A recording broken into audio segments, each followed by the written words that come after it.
Humanity Matters.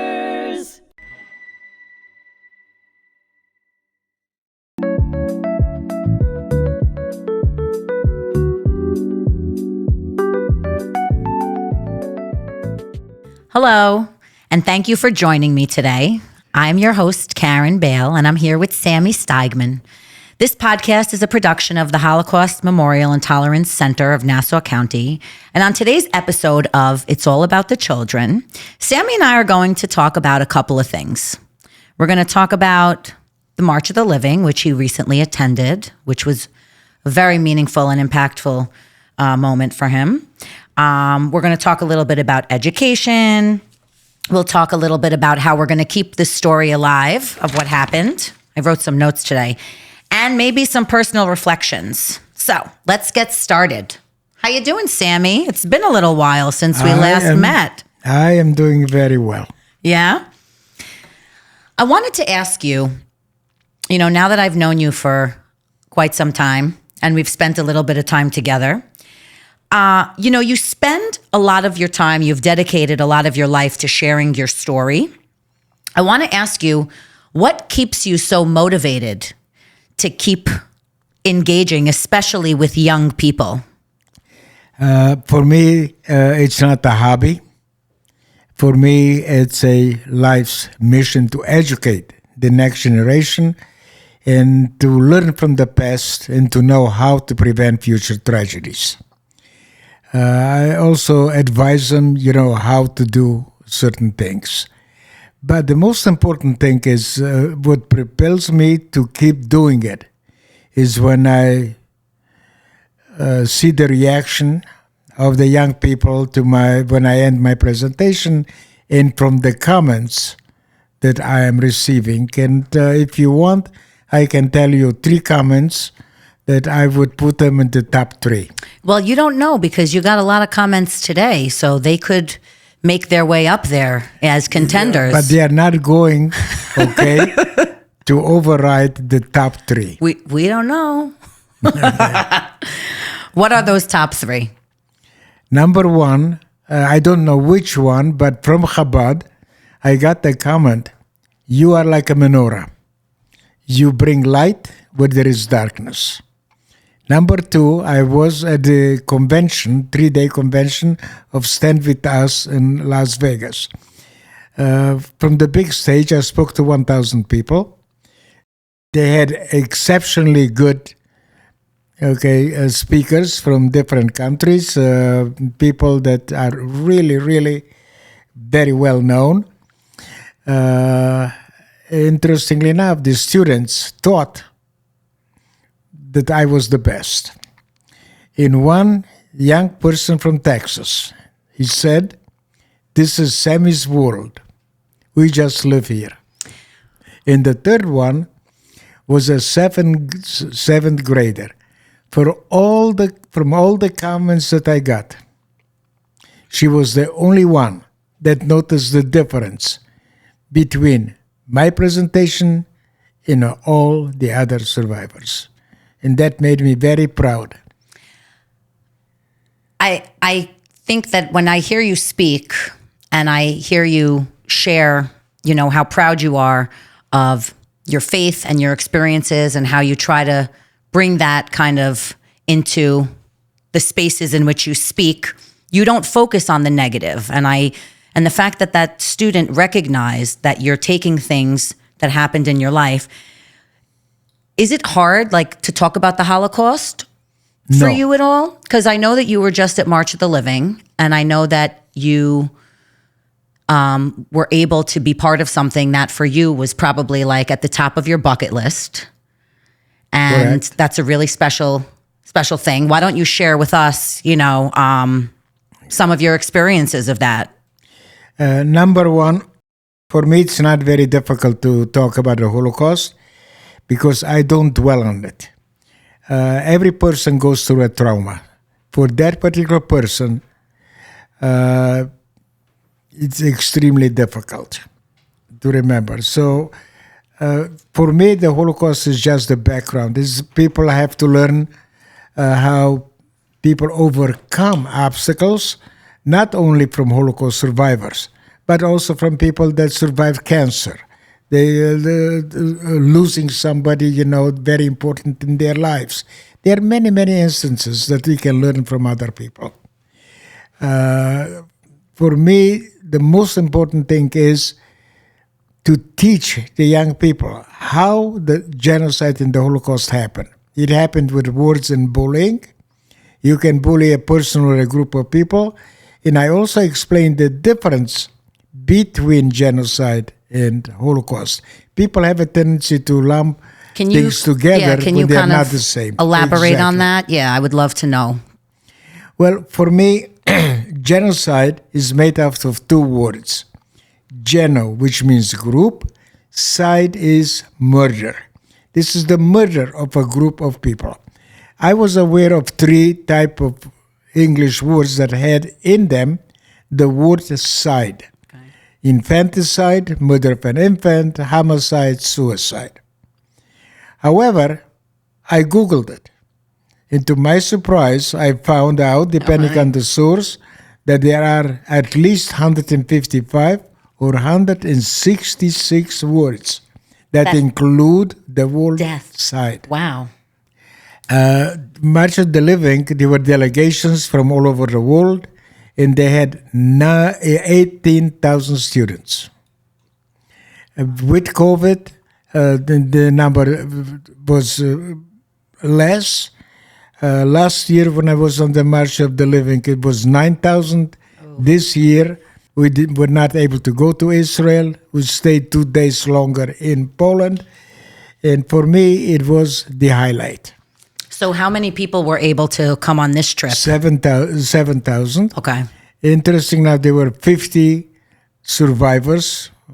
In the last minute, they allowed 10 Holocaust survivors from Israel to come. Wow. Which was very interesting. And at the same time, we visited several death camps. We also were in Warsaw, in Krakow. And tell us what you did there. Whatever I saw last year, this year, it was different. Okay, we went to the same places, but it was different. Can you tell us a little bit about that? I'm curious. What was so different this time? Well, we commemorate the Holocaust twice a year. First one is the International Holocaust Remembrance Day, which is January 27, okay, which falls always on the same date. That is the liberation by the Soviets, by the Red Army, of the infamous death camp Auschwitz-Birkenau. The second one is our national, Remembrance Day, and it's called Yom HaShoah V'Hagvura, which means, also we commemorate the heroism. This is because we have 13 months. Obviously, it does not fall on the same date. It's between April and May. Okay. And we commemorate the first Hebrew day of the Warsaw Ghetto uprising. Gotcha. The people that were there in the ghetto knew that they will be killed. Okay. There was no question. So the young people, they have decided how they want to die. And that was the uprising. And the young people, the uprising, lasted for 27 days against the mighty, German military. Finally, after 27 days, the Germans decided to liquidate the ghetto completely. Do you remember when that was? What year? I think it was Yom HaShoah. When was that? What year? 1945? When was that you're talking about? That was, I believe, in 1943. In 43, okay. Right. That was in Warsaw. And that was Poland. The uprising. Interesting. I believe, if my memory is good, it was April 19, May 17. Okay, so it's 27 days. Okay. Wow. And so, And this was my second time. In this particular year, I achieved the pinnacle of my life. I know. That was the top of your bucket list. I was honored to torch the seventh light. 6 were for each 1 million of the victims. The seventh one was for the rebirth of Israel. And I was also given the opportunity to say a few words to the world. I got to watch you. It was beautiful. It was beautiful. Yeah. Can I ask you a question? It makes me sad because it just moves us closer, but survivors and their legacy, and I know that you don't talk as a survivor, but I think keeping the story going and keeping the story alive, and like you said, and like what you say to young people, we have to be paying attention to what's happening around us, right? Things start with bullying an individual, a group. We lose survivors every day, and not just from the Holocaust, but like you mentioned, from cancer, from other kinds of tragedies. What does the reality of losing people that have those kinds of powerful messages, how does that feel? Or like, how can we continue, especially when we have people who deny a lot of things? First of all, the Holocaust must be taught forever and ever. Unless somebody can convince me otherwise. Okay, it's the best example what hate can do not only to a person, but to a group of people, to a nation, and to the world. The whole world was involved in trying to annihilate only one group of people from the face of the earth, the Jewish people. And can I just stop for a moment, not because I want to interrupt you, but because... Well, you are interrupting. Someone who's going to be 50 next year and have Holocaust survivor grandparents, I'm embarrassed that I didn't know and I don't know more. And now I'm learning. The involvement of the government and the way in which all of that was orchestrated. There were systems that were built, train systems. There were mass crematoriums that were built. This was not something that happened overnight. I mean, there was a lot of work and effort and thought put into it by the government. And I don't want to get political and crazy because, I can become a misogynist sometimes when it comes to that. But how can we empower the younger people who are open-minded and not radical thinking, to keep, these kinds of messages going and to, ensure that this never happens again? In my particular case, I start with third graders before they are indoctrinated. Once somebody is indoctrinated, it's almost impossible to bring into critical thinking, and I can give examples. But first, second, and third graders, I talk about hate and bullying. I start to talk about the Holocaust only in fourth grade, although I had a very interesting experience, very unusual with second graders. What I do is I want the young people to learn from the past. All the tragedies happened because the world stood by and did nothing. Since there were no repercussions, there were no sanctions when somebody misbehaved, things kept escalating. In the case of the Holocaust, it reached a point of no return. So I go through the stages. When it started... Can you take us through those stages? Well, everything started with the end of World War I. Didn't we talk about it in the past? I don't know if we talked about it on our podcast. I know we've talked about it. I mean... I think we did. I'm curious, what are some of the things that the young people should be looking out or being aware of now? So let's go through the stages. Okay. If you don't remember, maybe other people don't remember. I don't have such a great memory. Okay, so during the Treaty of Versailles, there were 3 punishments against Germany so severe that the German people lost their national pride. Number 1, they had to return all the occupied land. They could not have an army. I have seen pictures that in the military parade, a set of guns, they had shovels. And number 3, they had to pay reparations to all the countries they fought against. And that caused inflation.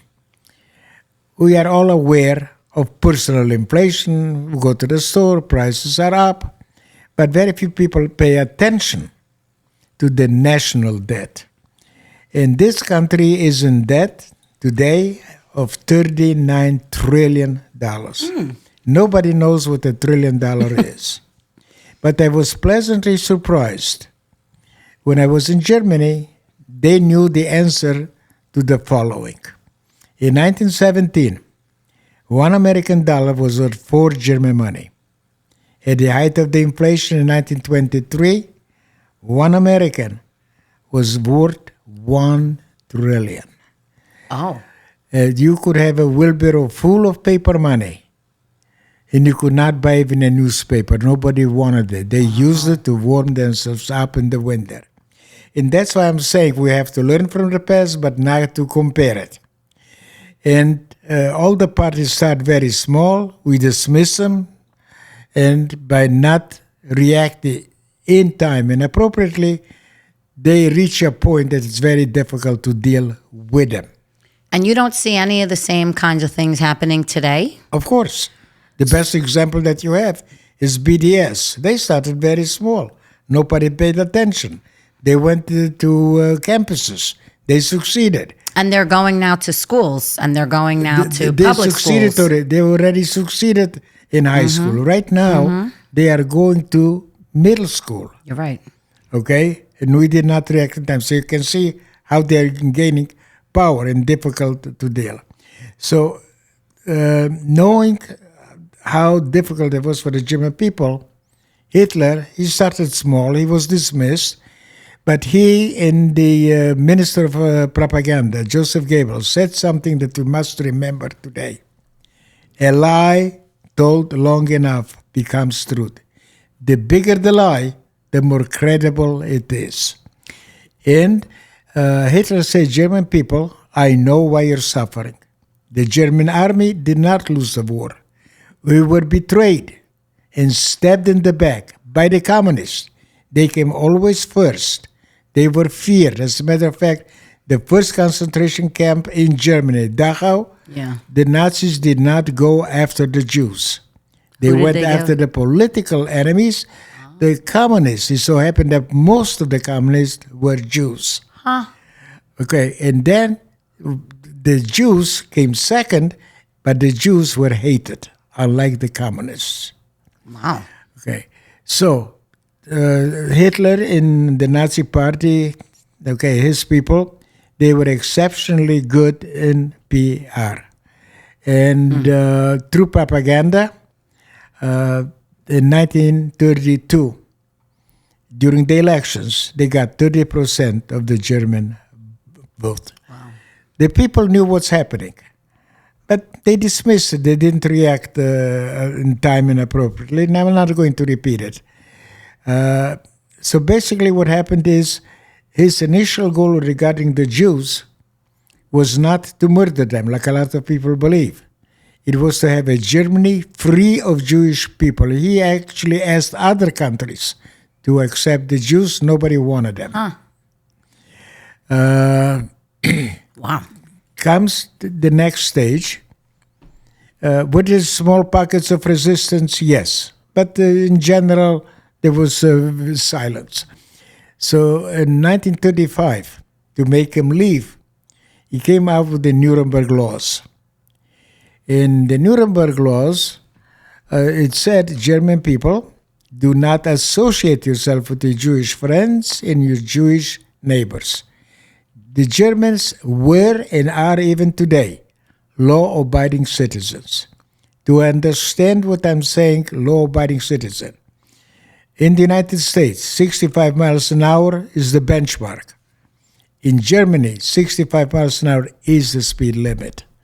So that's why the Germans followed the law, okay, and felt patriotic, not to associate themselves with the Jews, friends and neighbors.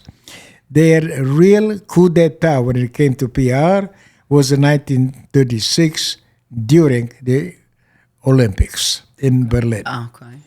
The next stage is coming 1938. They annexed a neighboring country.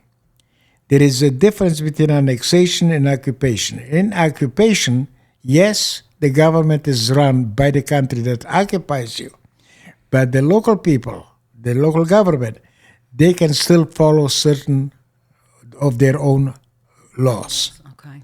In annexation, that becomes part of the country that annexed you. So now, when they annexed Austria, that became part of the Greater Germany. Okay, and in November 10 of 1938, there were 2 days of riots called Kristallnacht. I was going to just say, yeah. This is the first time that the Germans became violent against the Jews. They murdered 100 Jews. They destroyed over 7,500 stores and synagogues. And the They put fire in department never came. Pardon me? The fire department never came to help the Jews. No. They never came. No. And at the same time, they put in prison 30,000. The next stage is coming September 1st, 1939, when Germany annexed Poland.